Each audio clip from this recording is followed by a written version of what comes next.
video about him. I do have 2 claims that he's posted on both those videos saying that I was using them not within fair use, which if you've seen those videos, they have been fair use. I didn't know what he was up to lately. It seems that he's up to copyright striking is the right word. Everybody that makes a video about him. And some of us gets blocked. Mine, yeah, but it fell in the last category.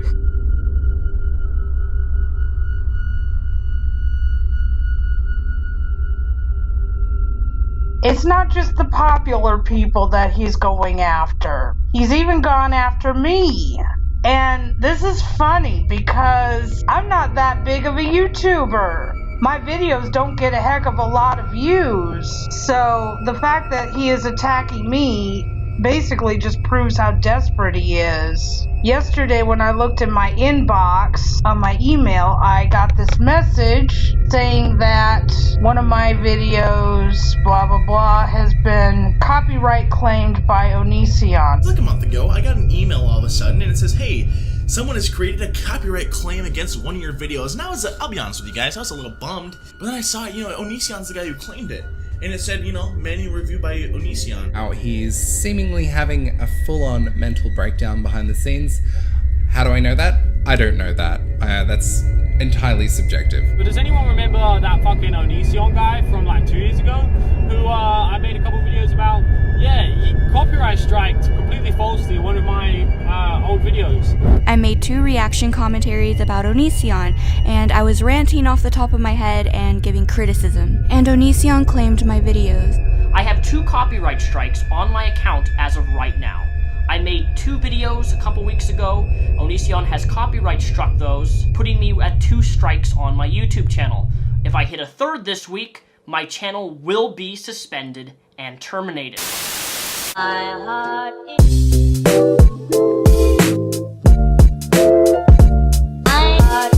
Hey guys, what is up? It's me, Tatiana, and welcome back to my channel. And for today's video, we are going to be tackling 2 topics. Yep, not 1, 2. This is going to be a long video, so I hope you guys are ready. Get a snack, get a drink, because I am about to probably hurt some feelings. I'm gonna hurt Onion Boy's feelings. If you hear rain, that's because I hear thunder, and most likely in the middle of me filming, it's going to rain. So, can't control the weather. Really wish I could, because in Florida it's like almost 100 degrees and I'm dying over here. But anyways, this video is going to be long because I'm going to be tackling 2 different topics. So if you're only interested in one and not the other, I will be providing timestamps in the pinned comment down below. So if you really don't care about me talking about the false copyright strikes, the false copyright claims, because you've heard it a million times, hey, I got you. I completely understand. There's another timestamp that will take you to me just shitting on Onision, making fun of the way that he reacts to his book reviews. No one talks about it. Like, no one's talking about it. Like, people talk about him coming after Strange Eons, and I'm like, hey, I mean, don't get me wrong, it's totally justified, and I totally agree why everyone's coming for Onision for attacking her like that. It's totally uncalled for.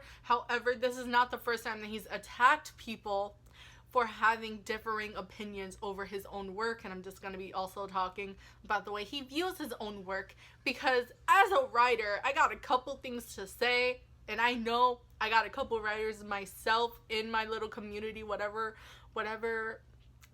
I don't know.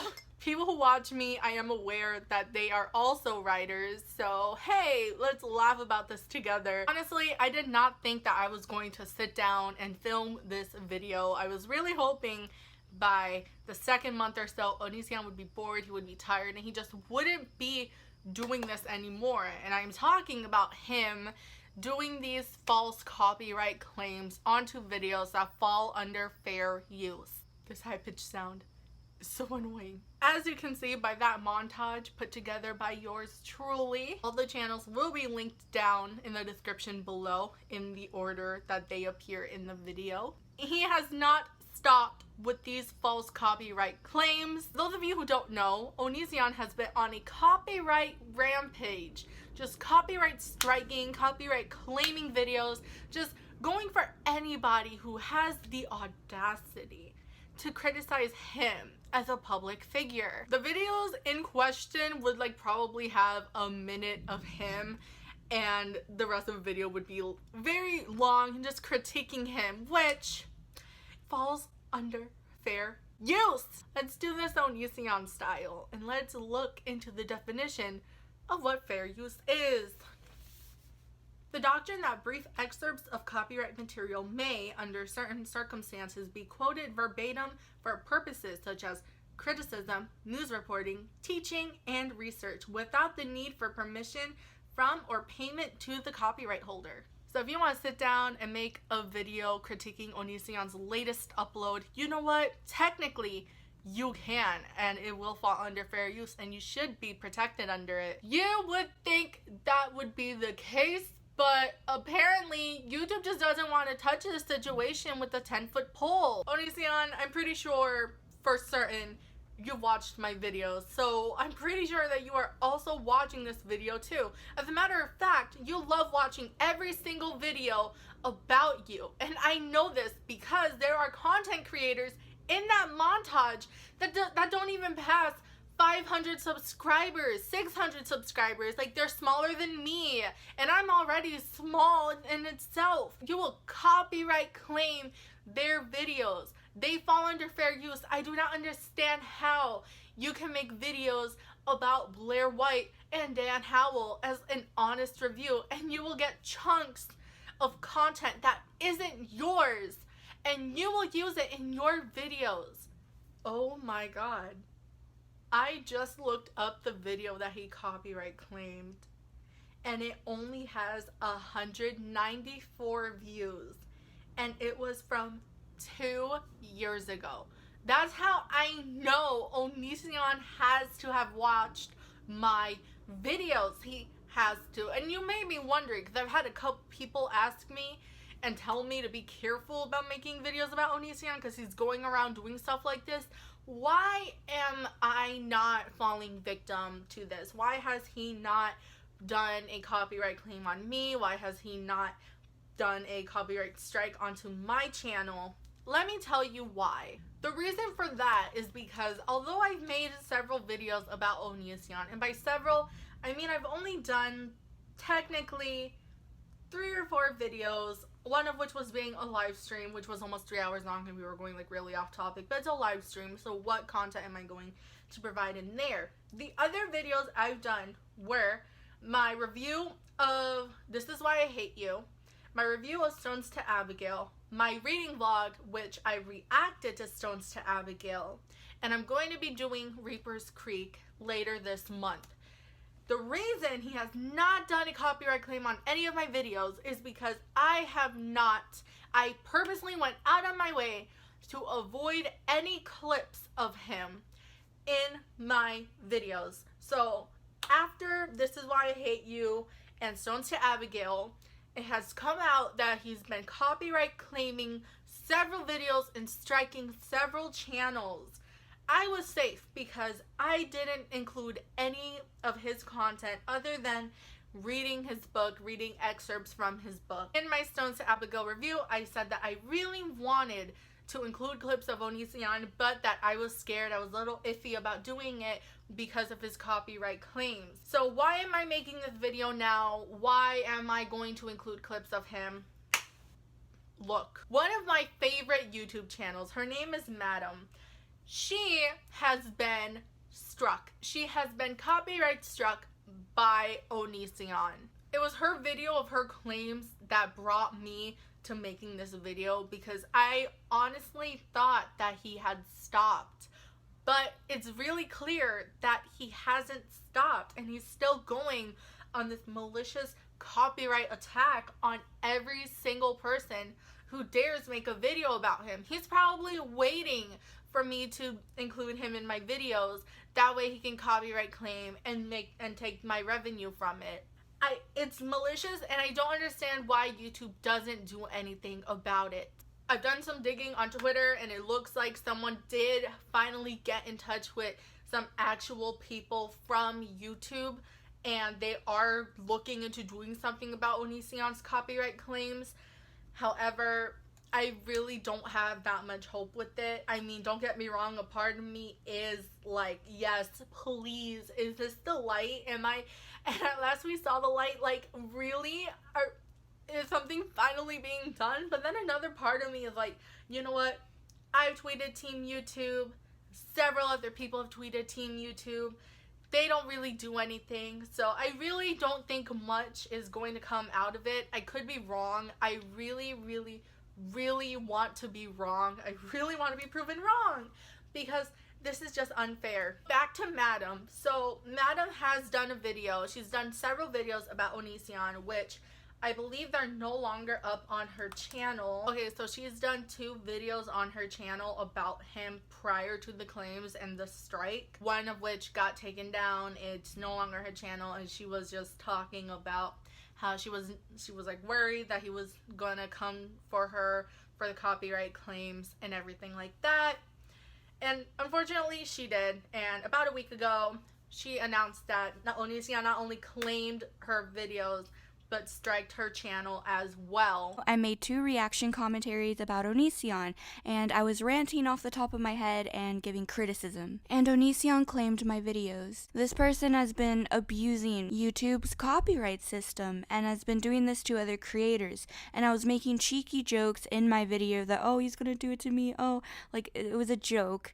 And he's actually doing it to me. So Onision has made videos about other people, reaction commentaries. He's reacted to other people, he's reacted to other images of people, and how would it feel, Onision, if someone were to be like, nah, I claim this video, and just take that from you and claim the monetization for it, and all of your hard work was for nothing. And the most annoying part about it is having to deal with the legal process of this. Why is it that Onision feels like he can criticize other people and make reaction commentaries, but others can't do that about him? So Madam does make it a point to talk about how people have been telling her and telling other content creators that if it's so easy to abuse the copyright system like that, why don't other people try to falsely copyright claim his videos? Someone did try to do it, and here's what happened. This person attempted to strike one of Onision's videos and got terminated within 24 hours. And obviously it's a rightful termination, but it baffles me that this person gets terminated very quickly within 24 hours of a false copyright claim. But Onision is like free to get away with it. People tweet at Team YouTube all the time.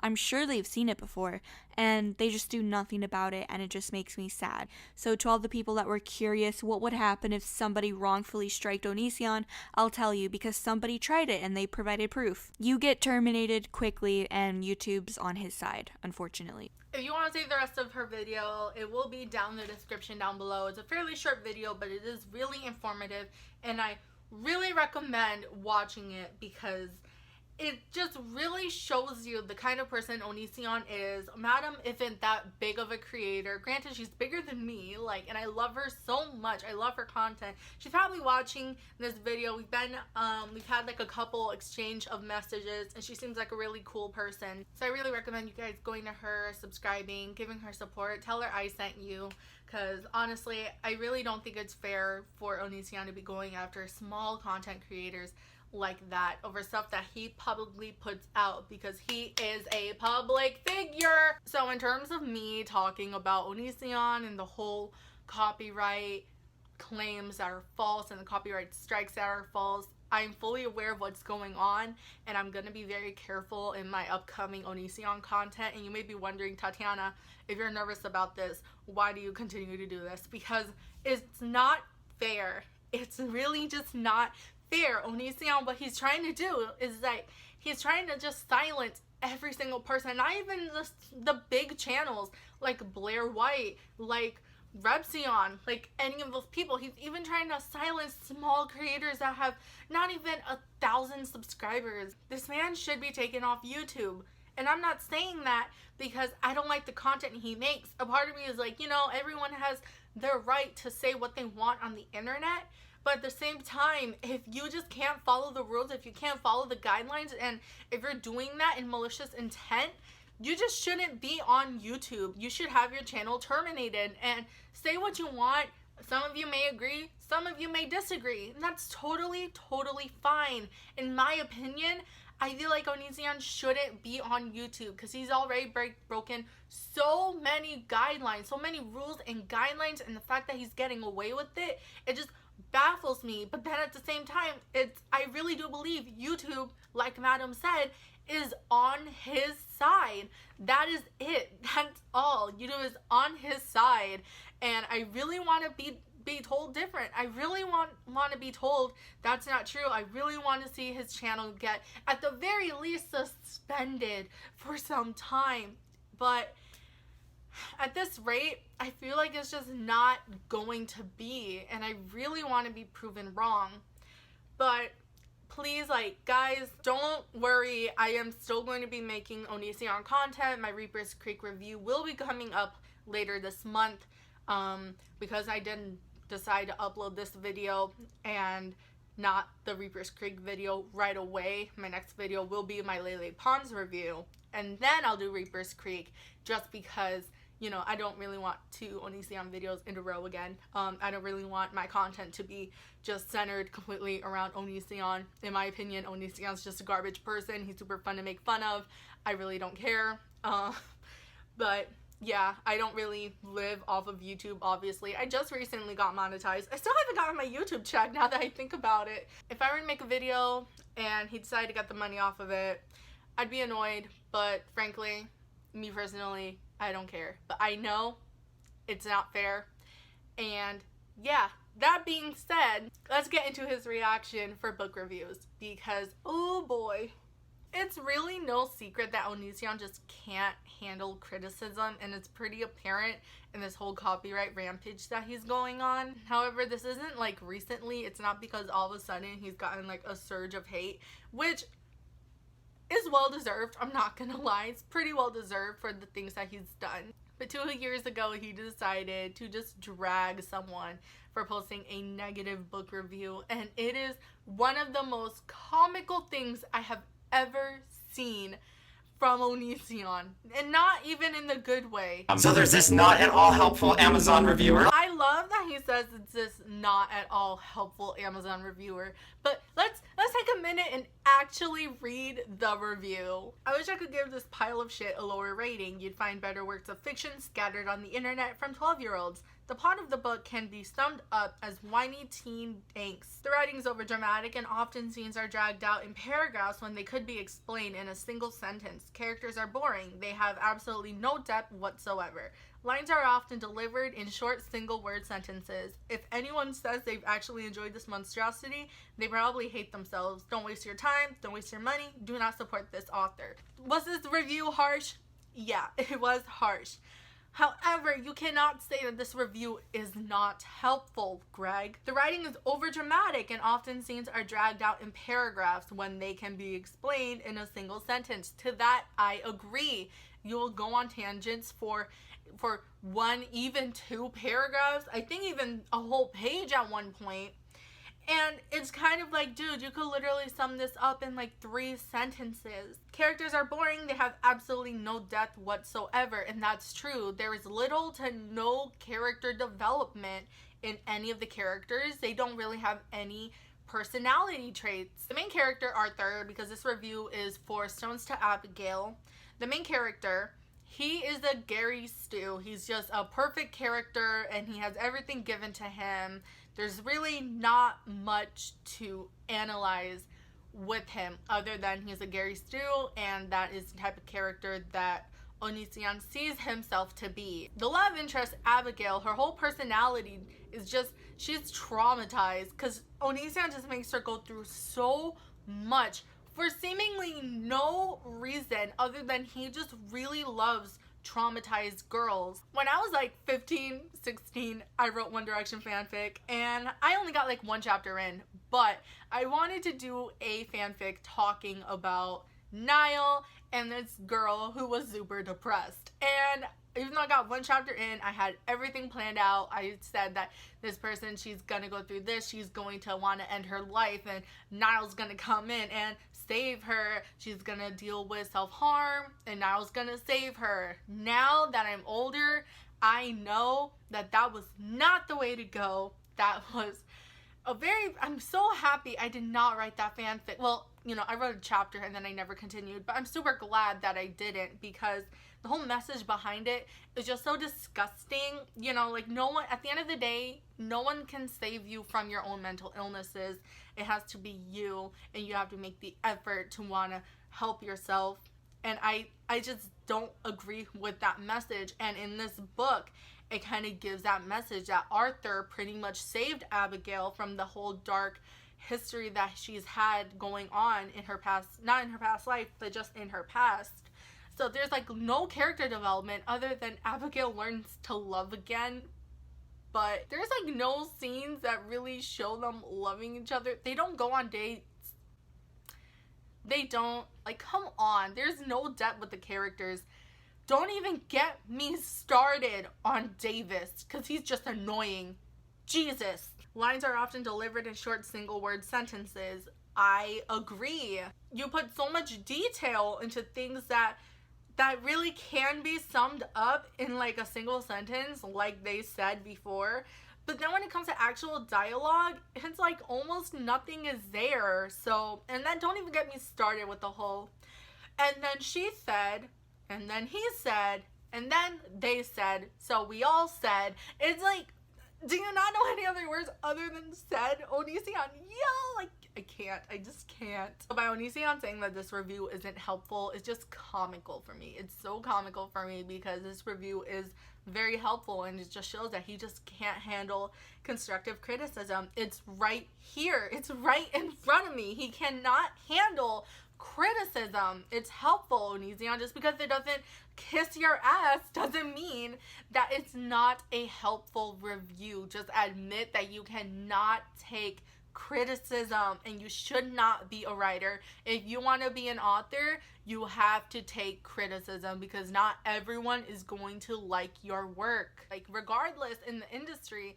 whatever industry it is, whether it's art, whether it's music, whether it's writing, whether it's film, there are going to be people who don't like your work. Not everyone is going to like what you put out, Onision. You are not God! This person says, give it a shot if you absolutely hate yourself. They said the plot can be summed up as whiny teen angst. You didn't read the fucking book. But I did. I read the book, and I agree with everything they said.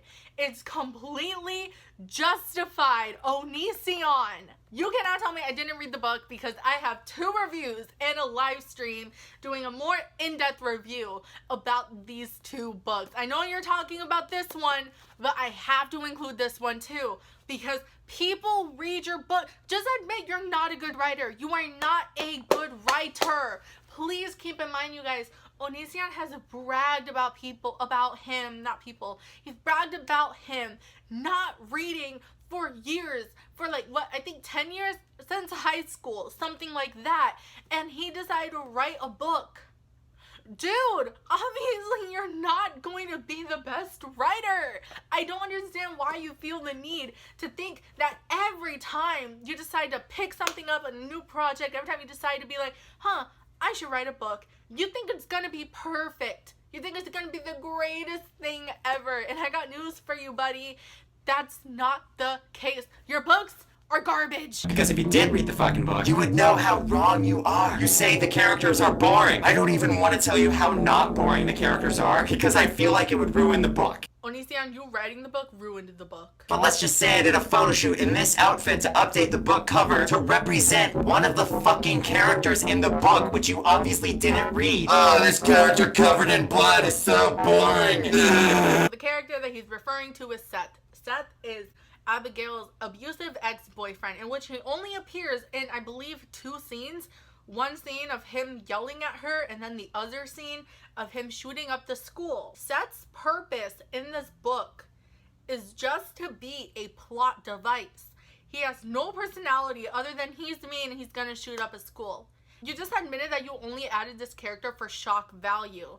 The reason that Seth is boring isn't because we don't like you, it's because he is. Because what does he have to offer other than shooting up the school? And shooting up the school doesn't really affect the three main characters. It doesn't affect Arthur, it doesn't affect Abigail, and it definitely doesn't affect Davis, who is a side character. It kind of affects Abigail at the end when she is framed for kind of wanting Seth to shoot up the school because she said that she wishes everyone would disappear. Like, it's so stupid. But pretty much throughout the whole book, they pretty much don't care about the shooting, and it's like really messed up. So the only people that really like care are like the very minor characters that occasionally he'll just point out are like crying, and it's like that's it. Like, Seth is a boring character because he's simply a plot device and there is no depth whatsoever.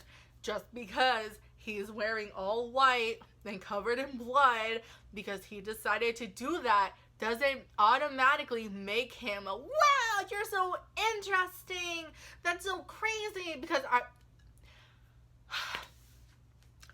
dude, Didn't read my fucking book, and this is why I wonder why the fuck Amazon lets people review things they obviously didn't purchase. iTunes doesn't let you review shit if you didn't fucking buy it. this is the only thing that I can agree with Greg on. I don't understand why Amazon will let people review things that they didn't really purchase. And I don't know if that has changed because this video has been from 4 years ago. However, the reasoning for him saying it isn't because he knows for a fact the person didn't read the book. They did, because they made it a point to talk about the structure of paragraphs and how they're really long for no reason. Like, they obviously read the book. He's just so butthurt that he decided to make this an intro to one of his videos.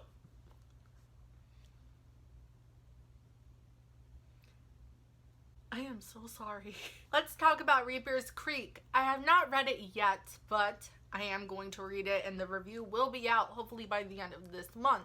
He decided to make a video about how he lost his virginity when he was only 11 years old to a 15-year-old. If you guys know anything about Reaper's Creek, because you guys just love reminding me about it, so obviously I know what is going on in that book. That is an actual scene that happens in the book. Onision really wrote once again about himself, and he decided to not only include this scene in the book, but make a whole video dedicated to how he lost his virginity when he was 11. Like, it's something that he's like bragging about, and it's like, dude. When I was 11 years old, okay, this is a story about the first time I was ever really intense with somebody. When I was only 11 years old, okay? That's kind of like something that you brag about when you're in high school, but when you're 33, married, and you have 2 kids, it's kind of like, why are you still hung up on this? What is up, dude? You want to talk to someone about it? Like, you want to talk to me? I mean, don't talk to me, but you want to talk to someone else? I wanted to talk to you about something that a lot of people don't seem to understand. And it's weird because I feel like I've talked about this a few times. And he loves to do this thing where he like laughs after talking, and I don't know if he thinks it's cute, but it's not. I guess I gotta tell you about it. I gotta let it all out and make sure you guys know the reality of my life. But why? Why? Why do you feel like we need to know how you lost your virginity in detail? It's pretty weird. And I wrote about her in my most recent book, Reaper's Creek. It's available on Amazon.com. I think it's a great book. Obviously you think it's a good book because you think everything that you do is just so great, and it really reflects on the characters of your other books. People who love me probably think it's a good book because, you know, that's how people work. I've never had a fan go, man, that story was really boring. Okay, I just really don't know if he's like self-deprecating here. Is he making a joke about how only his fans like his work? Obviously, only your fans like your work. So obviously I'm not going to show the whole video and talk about how wrong it is for him to talk about this in a video and how pathetic it comes across that he's talking about this. This video was posted about a week ago and it hasn't even broke 10,000 views.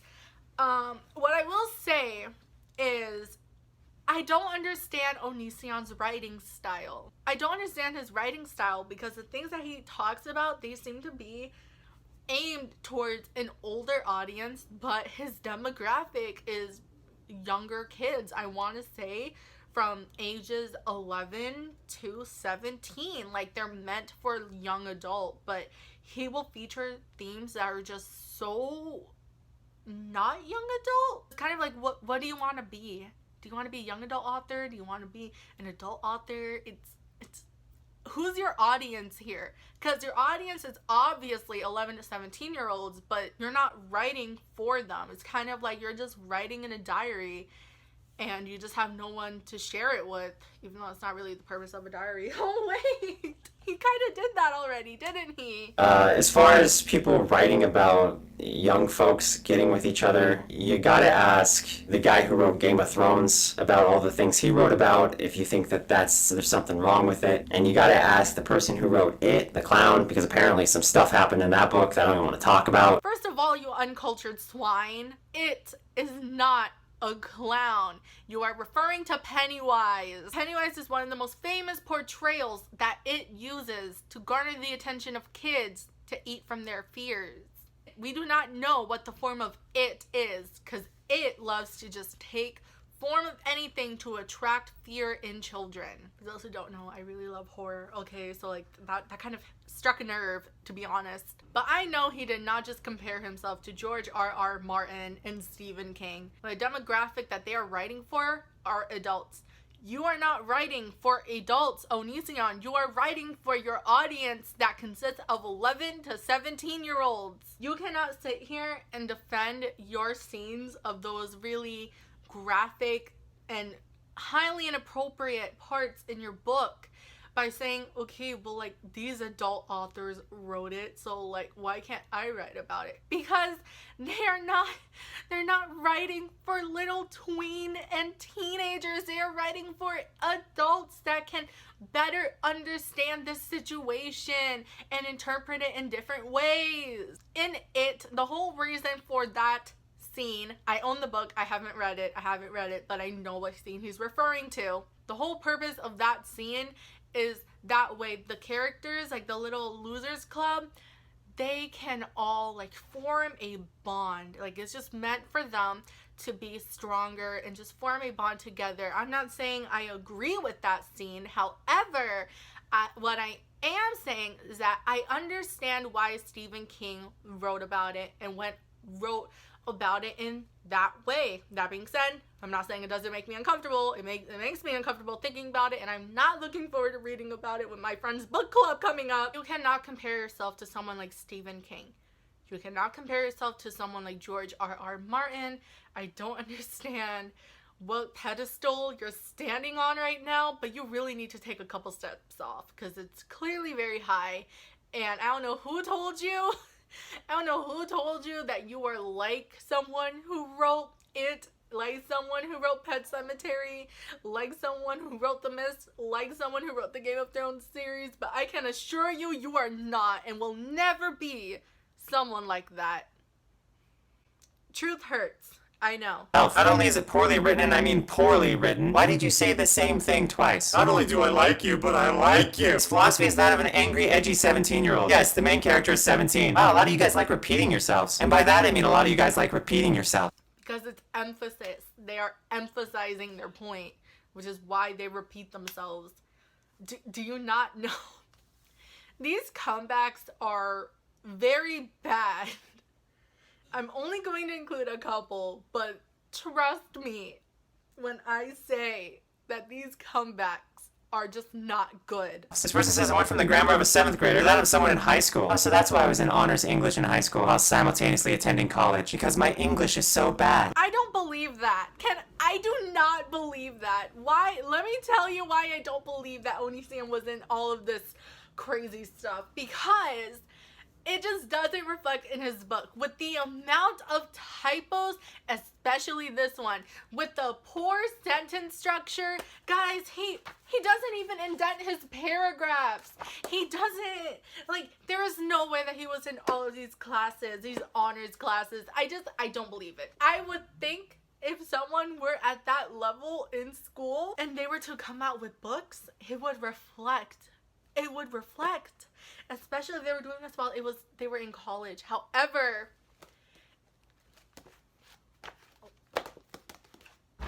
no. No. In general, this book is horrendously written. Says the chick who doesn't indent her paragraphs, or at the very least space them apart. Okay, guys, I know I just said that he doesn't indent his paragraphs, but literally, I have to point it out because now he says that's the person that doesn't indent their paragraphs. Onision, you never indent your paragraphs. Yes, you spaced them. Wow, you see how short these chapters are? Hang on. Yes, you spaced them out. However, that is not the proper book format. When you're writing a book, it's very good to indent, okay? You can indent and space out. However, indenting is pretty much a requirement. And second of all, it's a review. It's not a published piece of work. It's a book review. What do you mean? How are you gonna come at someone for not indenting their paragraphs in a review?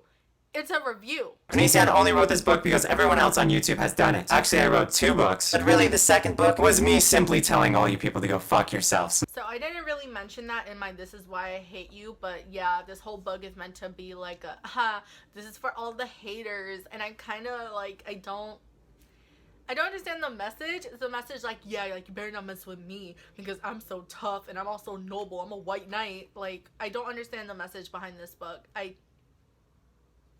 From the first page onward, he describes anything and everything with an utmost arrogance and conceit that is nearly impossible to want to hear another word out of this kid. Wow, you sure are acting like you're better than that kid, which is pretty arrogant. And you clearly believing this kid is beneath you is kind of conceited. So congratulations on fucking yourself. What? Dude, what? Abusive relationships and school shootings aren't plot bunnies you fool around with and use to get your characters to hook up. Oh, I didn't realize I was making the 2 main characters fuck on the dead bodies of the freshly executed students that attended their high school. God forbid someone talk about school shootings in America. Fuck me and my relevant writing. So this review is for Stones to Abigail, and I love the fact that this exact line is pretty much exactly what happens in this book, where he just kind of included a school shooting so the brother of his ex-girlfriend can die, and then he flies out and they just fuck for a week, and then he flies back, and then there's no reference. I don't know if that's the whole point of like yeah, it's for the haters. I don't know, but it wouldn't surprise me if it is, but it wouldn't surprise me if it isn't.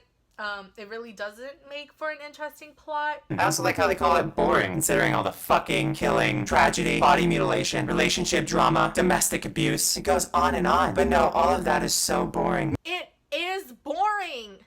These are just plot devices. First of all, what relationship drama? Like, what relationship drama?